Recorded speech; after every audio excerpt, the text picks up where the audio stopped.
Момичета, които говорят само и единствено за момчета.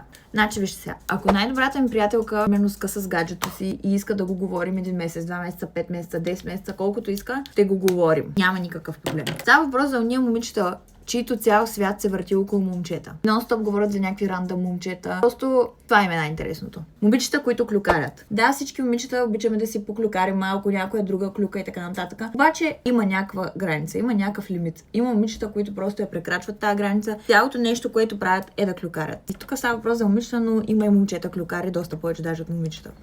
Момичета, които нон-стоп се опитват да бъдат по-добри от приятелката си. Аз съм имала такава приятелка, нон-стоп, каквото и да кажа, някакъв факт, нещо интересно, някаква забавна случка. Тя винаги се опитваше да ме злепостави, винаги се опитваше да си скара, сякаш тя знае повече, сякаш това, което казвам е нелепо или смешно. И това го правеше винаги. Даже не беше само в присъствието на момчета, защото много често се е случвало да го прави пред други наши приятелки с цел тя да изпъкне.